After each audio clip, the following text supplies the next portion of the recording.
Hello, everyone. Welcome to DrupalCon Global and to the session on how to improve psychological safety in your organization.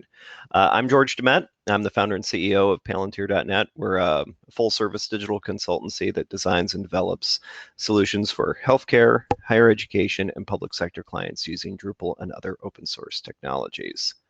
Just want to check in, make sure everyone can hear me okay. No technical issues or glitches before I get started. If you do see anything, awesome. Just let me know. All right. Thanks, Nelson. All right. So let me get started today. On a cheery note, by telling the story of two disasters. So those of you who are of a age like myself, the Challenger disaster, which occurred on January 28th, 1986, is probably seared on your memory. Millions of school children across the United States were watching the launch live on television to see Ohio school teacher Krista McAuliffe become the first civilian astronaut. 73 seconds after launch, the shuttle exploded, killing all 7 astronauts on board. So, following this disaster, President Ronald Reagan put together a blue ribbon panel of experts, including Neil Armstrong and Sally Ride, to figure out what went wrong and to ensure that similar launch failures didn't occur in the future. They determined that the explosion was caused by the failure of the O-ring seals used in the joints of the solid rocket boosters that were not designed to handle the unusually cold conditions that existed at this launch. But what the report didn't adequately answer was the question of why the decision was made to launch in such suboptimal conditions. So one of the members of the commission was physicist Richard Feynman, and he published his own independent addendum to the commission's official report that offered a frank and honest assessment of the management issues that led to the decision to launch, despite the objections of the contract engineers who had designed and built the rocket. First of all, NASA's culture of success at all costs suppressed bad news, which meant that concerns and problems either didn't make it to NASA management or were overlooked by them. As a result, their assessment of launch risk was orders of magnitude lower than that of the engineer. There was also significant pressure to move forward with the launch because NASA had committed to an ambitious launch schedule for the shuttle program, and the president was going to give a State of the Union address that night. So in this case, all the rules were followed. They went through the pre-flight checklists and conferences. All the inputs were weighed, and the majority consensus was to move forward with the launch with disastrous results. The second disaster I want to talk about is the one that we're all living through right now, which is the COVID-19 disaster. COVID-19 is fundamentally a natural disaster that wasn't caused by humans. There are a few early on that have significantly contributed to the impact that it's had on everyone around the world. The first is a delayed understanding by Chinese government authorities that this was in fact a new disease, fundamentally different in key ways from previous outbreaks like SARS or Ebola. Part of the reason it took so long for public health authorities around the world to understand the unique nature of COVID-19 is that very early on in the pandemic, medical workers were discouraged from raising the alarm or sharing information with others. So ophthalmologist Li Wenlang, who worked at one of the hospitals in Wuhan, was actually disciplined when he tried to tell others about the outbreak in December. He was eventually reinstated, but we simply don't know how many other people had early knowledge and didn't share it because they didn't want to get in trouble. Li Wenlang actually himself ended up dying from COVID-19 in February. Similarly, we know that despite having evidence to the contrary, many U.S. political figures downplay the risk of the virus and encourage the media to do the same. Dr. Rick Bright, who's the former director of the Biomedical Advanced Research and Development Authority, says that he was actually removed from his post because he had raised concerns early on and was saying things that administration officials didn't want to hear.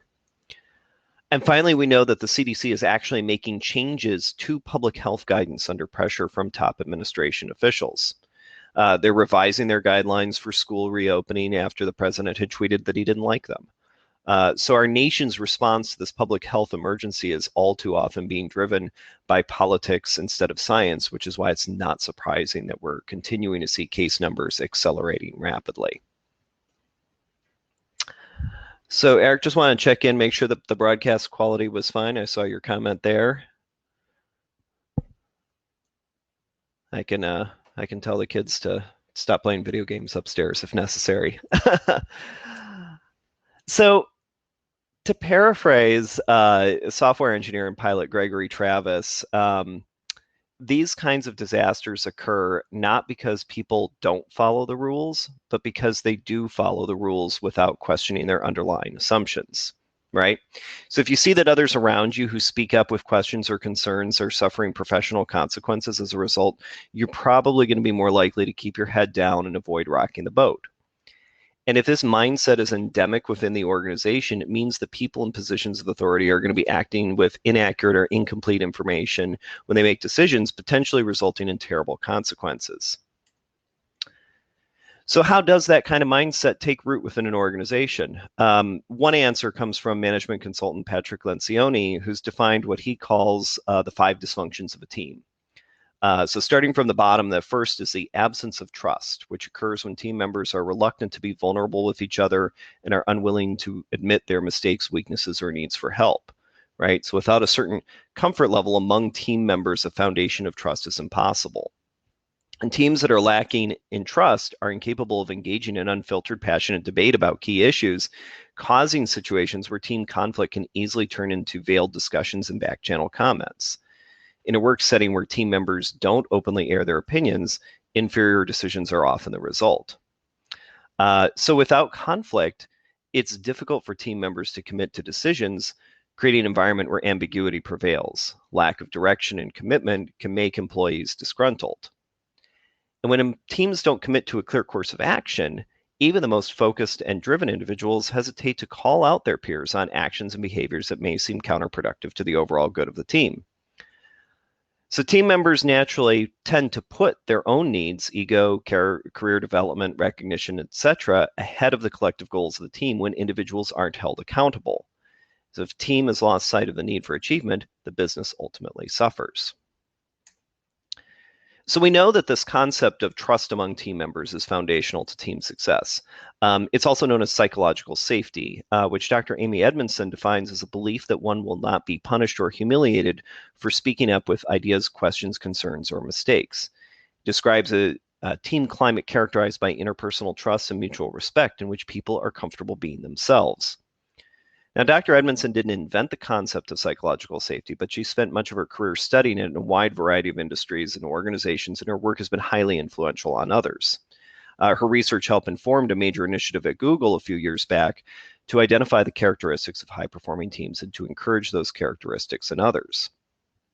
And that Google initiative, which is known as Project Aristotle, identified characteristics of effective teams at Google. First, psychological safety, right? Team with high psychological safety, teammates feel safe to take risks around their team members. The second is dependability. On dependable teams, members reliably complete quality work on time. They hold each other and themselves accountable. You have structure and clarity. Individuals have a clear understanding of job expectations, the process for fulfilling those expectations, and the consequences of one's performance. Goals can be set at the individual or group level, but they must be specific, challenging, and attainable. Team members find a sense of purpose and meaning in the work that they do. The meaning of work is personal and varies by individual, whether it's financial security, supporting their family, helping the team succeed, or individual self-expression. And finally, they're able to see the impact of their work and how it's making a difference in the world or contributing to their organization's goals. Also, remember factors that did not appear to have a significant impact on team effectiveness, like they were in the same location or distributed, whether they all agreed on the decisions they were making, how extroverted they were, how good each individual team member was at their job, how much experience they'd had, or how long they'd been at the company.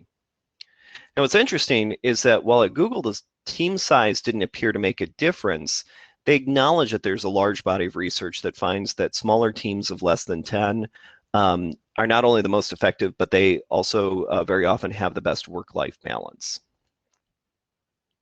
So A good way to sum all this up is with this quote by Babe Ruth that one of our team members put up at our office during our retreat last year. It says, "The way a team plays together as a whole determines its success. You may have the greatest bunch of individual stars in the world, but if they don't play together, the club won't be worth a dime." So, how do teams learn how to play together, right? So the combination of both individual and team practices. So if you're a leader on a team or within your organization, there's some behaviors you can model for others to foster psychological safety, right? So these include demonstrating engagement by being present, focusing on the conversation, close your laptop during meetings, be aware of your body language, make eye contact, offering input, being interactive, showing you're listening, responding verbally to show engagement. That makes sense. Tell me more. Asking questions with the intention of actually learning from other people on your team. Showing understanding by validating comments verbally, recapping what's been said to confirm mutual understanding and alignment. For example, like, "So what I heard you say is," and then rephrase what they've said. Acknowledge areas of agreement, disagreement, and being open to questions within the group, right? Avoid, when things go wrong, avoid placing blame and instead focus on solutions. So yeah, how can we work toward making sure that this goes better next time? Being inclusive in interpersonal settings by sharing information about your personal work style and preferences and encouraging your teammates to do the same. A little later on, we'll actually talk about some tools for doing this. Being available and approachable to teammates, making time for ad hoc one-on-one conversations, feedback sessions, career coaching, and clearly communicating the purpose of ad hoc meetings that are scheduled outside normal one-on-ones or team meetings, right? No one wants to hear their manager come to them and say, "We need to talk," without explaining why. Showing gratitude for contributions from the team, stepping in if team members talk negatively about other team members, and building rapport, making small talk with your teammates about their lives outside of work. Being inclusive in decision making by soliciting input, opinions, and feedback from your teammate, explaining the reasoning behind your decisions, making sure that other people's ideas are heard, don't interrupt them, acknowledge input from others when they contributed to a success or decision. Showing confidence and conviction without appearing inflexible. You can do this by managing team discussions so they don't get sidetracked, but also inviting them to challenge your perspective and push back, right? Model vulnerability by sharing your personal perspective on work and failures with your teammates. Support and represent the team within the organization, encourage them to take risks and demonstrate risk-taking in your own work.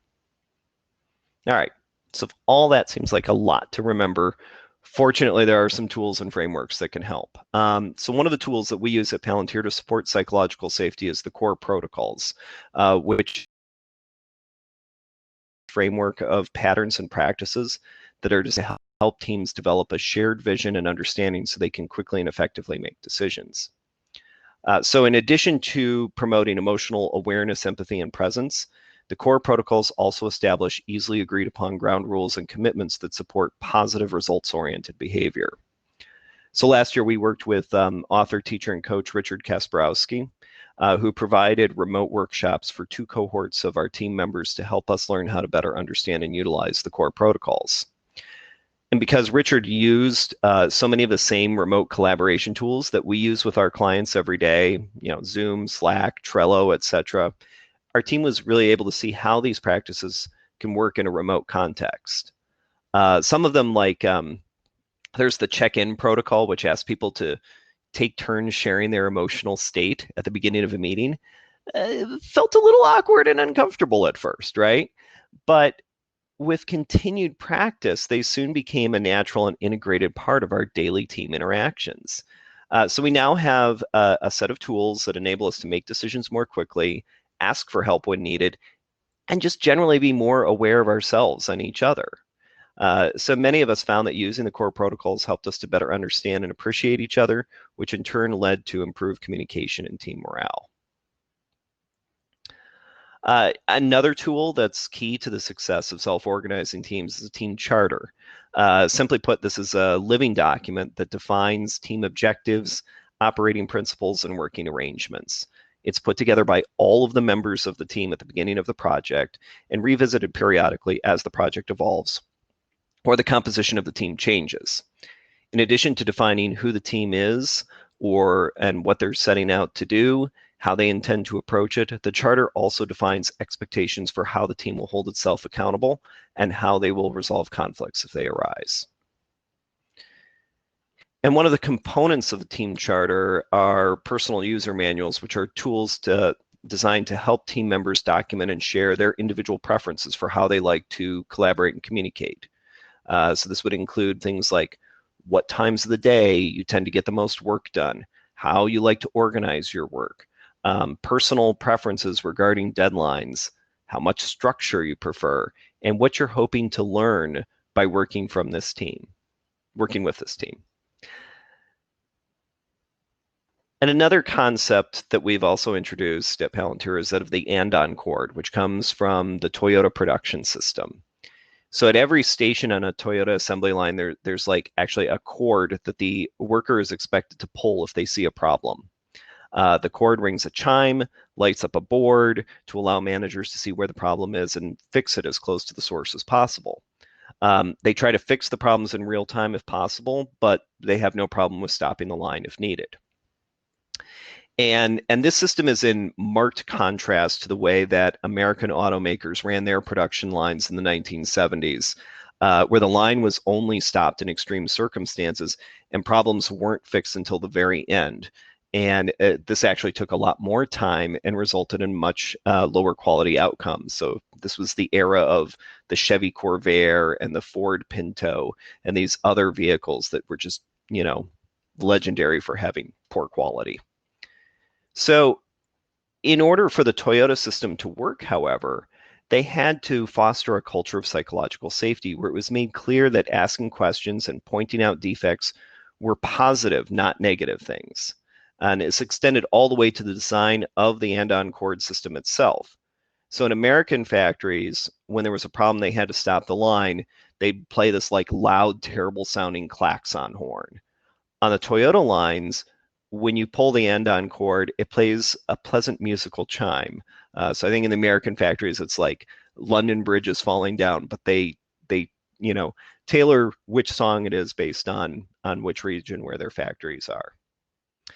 So when we apply this to the context of the work that we do, right, we encourage teams to ask themselves some questions when they're coming together to work on a project, right? So first, if someone on the team has a question or sees something that doesn't look right, how do they raise that with others? Second, what happens when questions or concerns are raised? How do they get addressed? Who's involved? If it's a systemic issue, how does it get communicated to others? And third, if it's an issue that can't be fixed in real time and might result in a pause or a delay, how does that decision get made? How is it communicated? Not just to the sourcing and to other stakeholders. And finally, it's really important for folks to ask themselves why they might hesitate to raise concerns. Be open and talk about that at the outset of the project and figure out some ways to mitigate those concerns so that problems don't go unreported or unaddressed. So I want to move on now from talking about how we support psychological safety within project teams and talk about some of the ways that we work to support psychological safety at an organizational level. And I'm actually going to take a sip of coffee before I do that. All right. So starting around 2 years ago at Palantir, we decided after years of trying patches for the same old cracks, it was time for us to step back and take a comprehensive look at our company, our strategy, structure, processes, and practices in order to more effectively serve both our internal and external audiences. And one of the breakthrough insights we made is that while we used agile practices and agile tools in our work every day, we had not yet internalized agile values and collectively had not yet developed an agile mindset as an organization, right? So agile is not just about backlogs, scrums, and story points. It's also about embracing the complexity of the problems that we're trying to solve, creating an environment that empowers and enables people to be able to work together in an interdependent way, and a culture that embraces continuous learning and improvement. So we identified a few key priorities that we needed to work on to help us become a more agile organization. First was to optimize for focus and flow so that teams and team members can do their best work. We restructured how projects were resourced so that team members could be able to be focused with fewer projects competing for their attention, so they were able to work more often in flow. Second, we needed to make sure that connection, support, learning, and development were an integrated part of project teamwork, not supplemental or apart from it. This meant creating space for organized learning around discipline skills, as well as multiple regular touch points for feedback, support, and growth for individuals. Third, we needed to deepen the connection between the organization and projects and accelerate how project innovation impacts us organizationally. This meant emphasizing stable small teams of roughly 8 people to support connection, collaboration, and learning, having fewer large group meetings, right? Management roles were refocused on facilitation, collaboration, and coaching with direct visibility into and engagement in day-to-day project operations. And finally, we needed to better articulate the structure in which individuals and teams work. For individuals, we did this by establishing an equitable and transparent compensation structure with defined salary levels that provide equal pay for equal responsibilities, and creating a role-based structure to support professional self-assessment and career road mapping. We'll talk a little bit more of these in a bit. For teams, we created a set of playbooks to provide the default structure of how we do it here so that teams could customize their approach instead of building from scratch every time. And because we're applying an agile mindset to this work, it means that we're constantly experimenting, adapting, and improving the way we do things, right? The agile process is structured so that teams build knowledge progressively through experimentation and iteration. Many of the challenges that we face are complex adaptive problems, meaning that by trying to solve these problems, we actually change the nature of the problem itself, right? And it also means that the end solution is not predictable at the outset. So by embracing this uncertainty up front, we can ultimately deliver better results for our clients. And as a team, we're building tools and structures that help us become more comfortable operating in this complexity and provide better ways to help our clients navigate it as well. Instead of focusing on outputs, our goal is to help our clients articulate desired outcomes.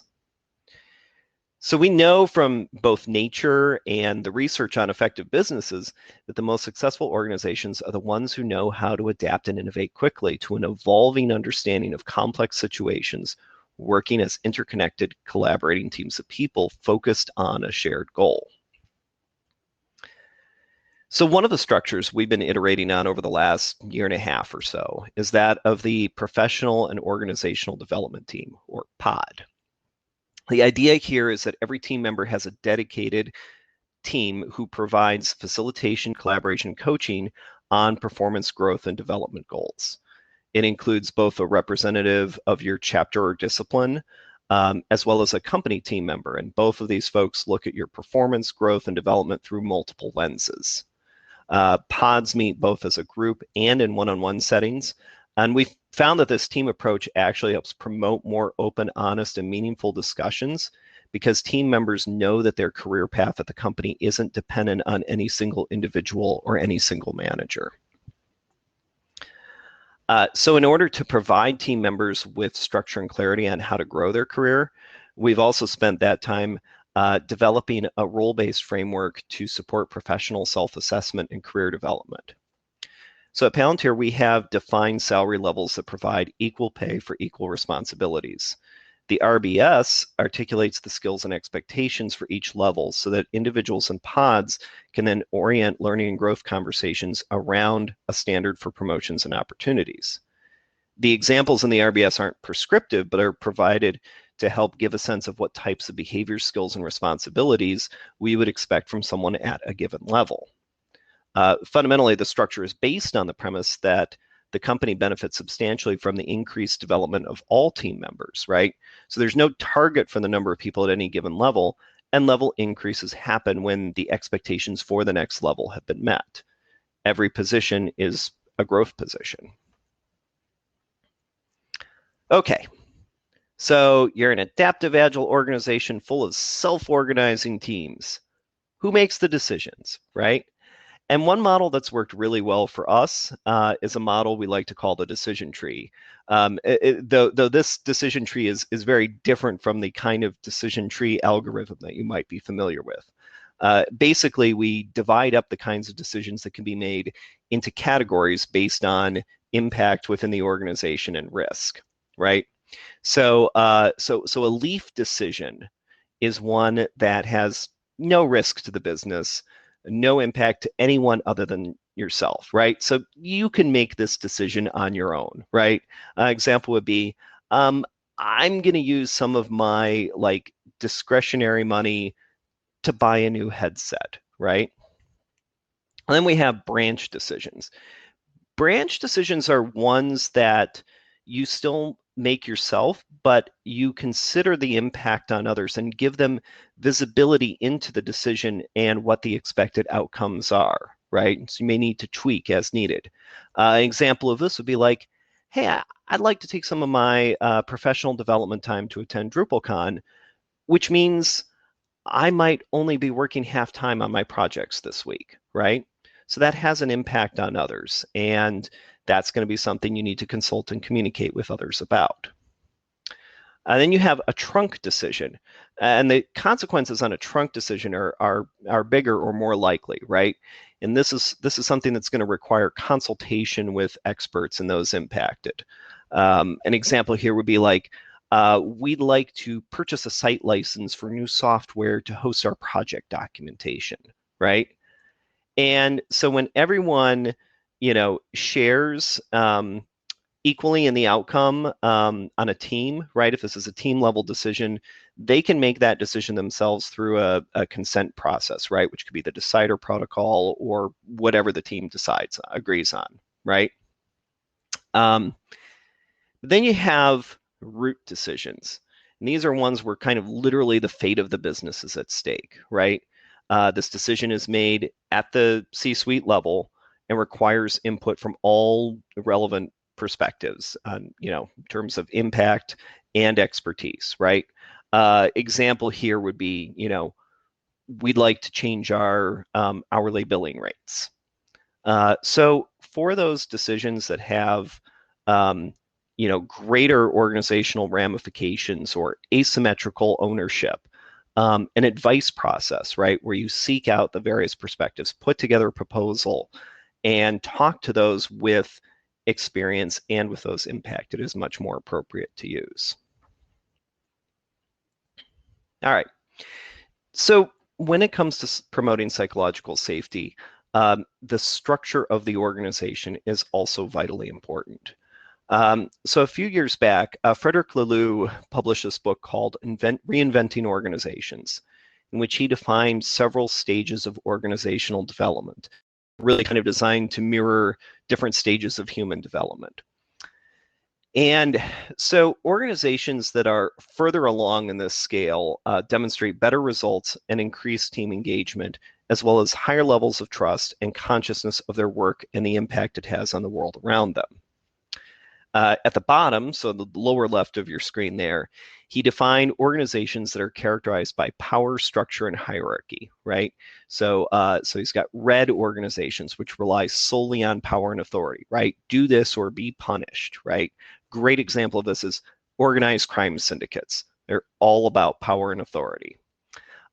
Then you have amber organizations, which have more hierarchy and structure, so that they're more of command and control organizations. So the military would be a good example of this. Public school administration systems might be another example, right? And you have orange. And orange is where most of corporate America lives today, especially startups, agencies, folks like that. And they're focused on recognizing and rewarding individual achievement and innovation. Do well, be rewarded, right? So this is peak capitalism, essentially, right?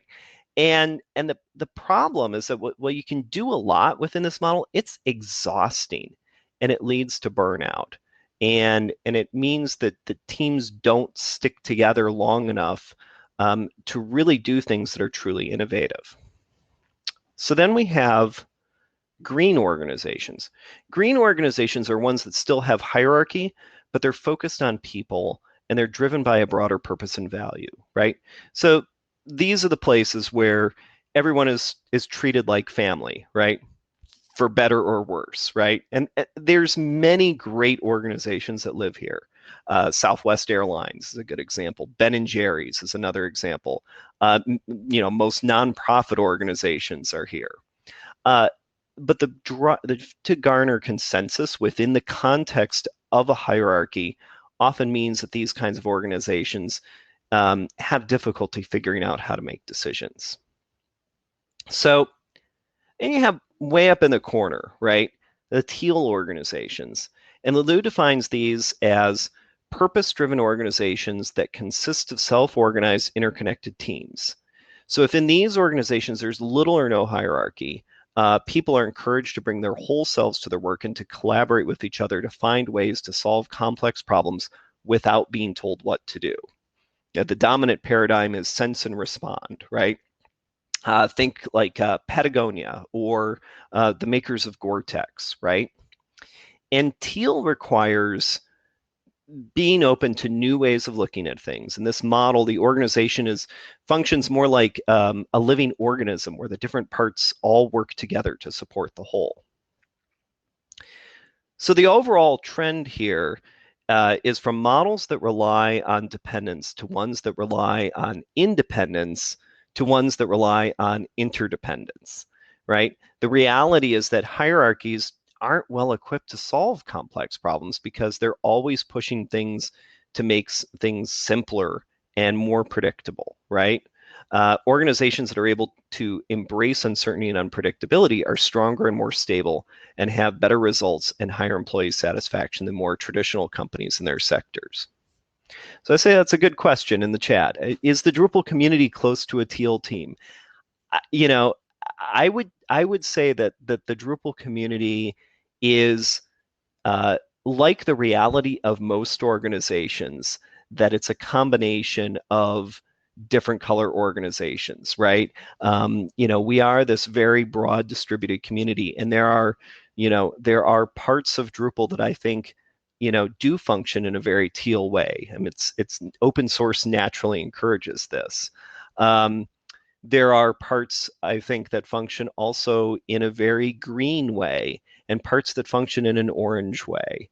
Um, and the reality is, like, there are very few organizations that are all orange or all green or all teal. We're all this kind of patchwork configuration, and I think the Drupal community is a good example of that. So when we're going and talking about those organizations that are closer to that teal level, right, they're also a lot more resilient. And resilience is how we learn as individuals and as organizations to adapt to challenges in uncertain times and come out stronger on the other side, right? So especially as we're all dealing with everything that's going on in the world today, right? A global pandemic, racial injustice, climate change, and countless other complex problems, we're all going to need to learn how to continue to build resilience in both our professional lives and our personal lives, right? But in order to do that, we need to have the space to be aware of our own needs and the needs of those around us, which is even more challenging right now when we're all working from our own homes and we aren't able to physically be present with other people, right? So having a psychologically safe environment helps make it easier to have that awareness and to be more in tune with others. Having that space to be our authentically human selves is what's going to enable us to create the context and opportunity as we plan ahead for the future that we want to build together. All right, thank you. That's the presentation part here. And let's see what questions we have. Among your investments, hi Doug. Through your investments, the iterating of policy, procedure, practices, Can you identify scenarios where ROI was realized sooner versus later? Did any ROI timing surprise you? Yeah, I would say one of the things we saw improve pretty early on was measurable client satisfaction, and and it was very interesting to see like just sort of how quickly that impact took place. The team really felt like they had the space and the flexibility, to you know to serve the client's needs. The clients ended up being a lot more satisfied as a result. So yes, Adam Goodman. Hey, Adam. Um, yes, equal space, equal time is absolutely important. I will say this is one I'm still working on personally, making sure that in a meeting or in a room, it's not me taking up all the air, and making sure that other folks have that opportunity and have that space to share, and yeah, it really does make teams work better. Observe relationship where a team sits on the color spectrum and other parameters such as experience or compensation levels. So that's a fantastic question, and I don't fully know the answer to that. I would probably go back to the research that they did at that Google did at Project Aristotle, where they really didn't see you know uh, experience or compensation or tenure or any of those things having being a factor on highly effective teams. So, I would think a truly teal organization would be able to, would bring together people of all different, skill and experience levels. Yeah, I think Adam is correct there. Adam, by the way, for folks who don't know, is also kind of an expert on these things way more than I am. So if he's replying to something in the chat, he probably has studied it longer than I have. Team members have a good sense of leaf versus trunk versus root. Yeah, I think introducing the concept surely, but yeah, understanding it's that's always a conversation. It's like, well, I thought this was a leaf decision, and it turned out to be a trunk decision. Is something, and that's why that kind of validation is important, especially early on.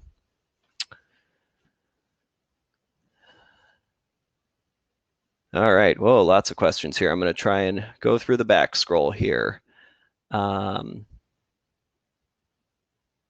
So Michelle says, yep, having Zoom meetings with all office once a week. Yep, that's increasing that awareness of others is so important. And one of the interesting things about this sort of remote world that we're all living in now, our company has been remote for the last fully remote for the last 5 or 6 years. So we've had time to practice this, but being able to get together and I think it goes back to the point earlier about having equal opportunity and time and space for sharing, right?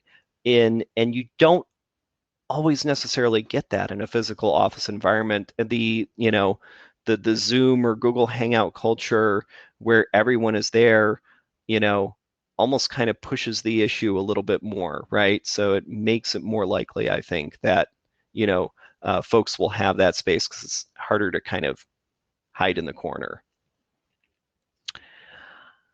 The trigger to pull the and-on cord. You know what? That's something I think the team needs to figure out, right?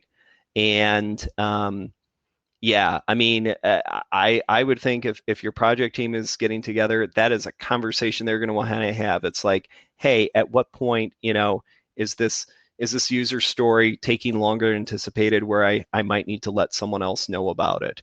And being really open and clear about that at the beginning of the project before you've even started. All right. Brian says, you see or experience teal teams existing with an organization that's less teal. Yeah, I mean, absolutely. One of the I was at a workshop last year, and it was a lot of folks who were running very agile teams within very large hierarchical organizations. And, so you sometimes see these kinds of pockets, within organizations where people are able to run in a more open way. And, one of the things we were talking about is how to get that, um, how to encourage that culture within the organization. And it really does rely on people at the executive level being open to it. All right.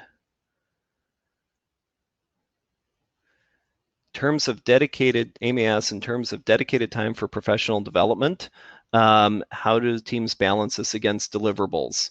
That is a conversation the team needs to have, right? And I think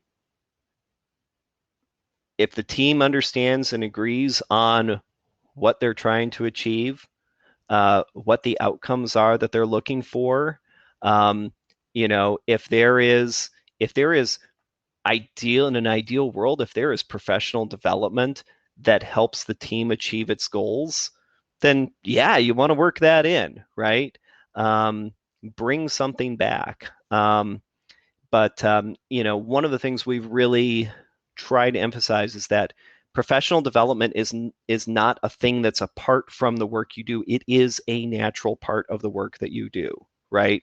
So um, working to figure out how to integrate that as much as possible is key. Okay, got a couple more minutes. I'm going to answer Doug's questions. Individuals who were more waterfall by nature and did not completely understand or appreciate the process initially. Yeah, absolutely. And, we had folks within the organization as we were making this, evolution and change, decide that this wasn't for them, and that was fine. I think it's particularly hard if your experience or background is from a kind of traditional management structure. If your experience is, hey, my job is to incentivize people, to do the things I want them to do, then this is going to be a hard transition. We definitely did have folks who were able to really embrace the idea that, hey, I'm not a manager now, I'm more of a coach. And that's been very successful, but it's not for everyone.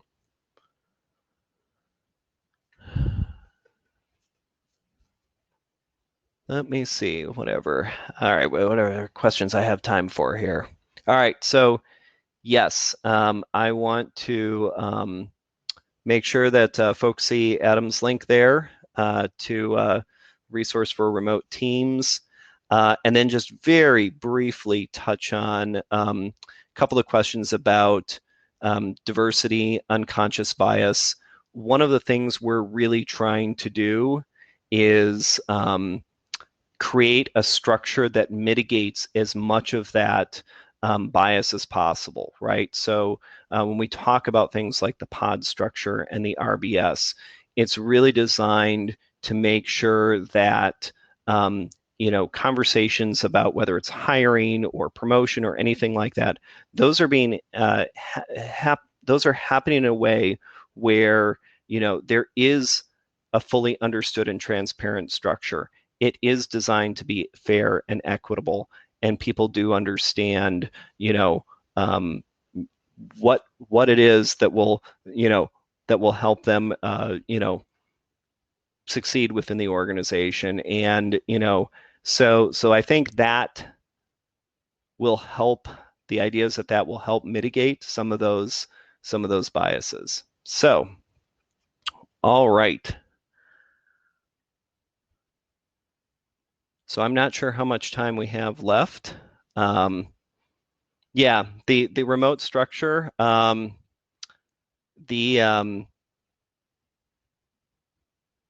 we have found it a lot easier for our team, not just because we're used to working remotely, but because of the groundwork we've laid over the year previously. I think that the team members are obviously still dealing with, personal issues of, isolation and things like that.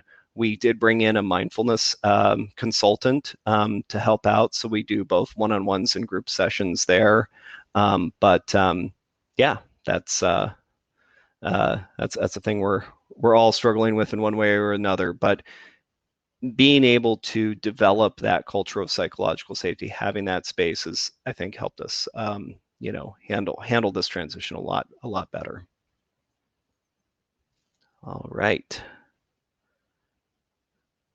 All right. So thank you all very much. And I think that I am at time. So Bethany did pin up the Survey Monkey. Please submit links for evaluations. Please go ahead and submit those. And I will be around all week, folks. If you have any questions, stop by our booth. And if I'm not there, Nelson can help find me if you want to follow up on this conversation. Thank you all so much. Bye-bye.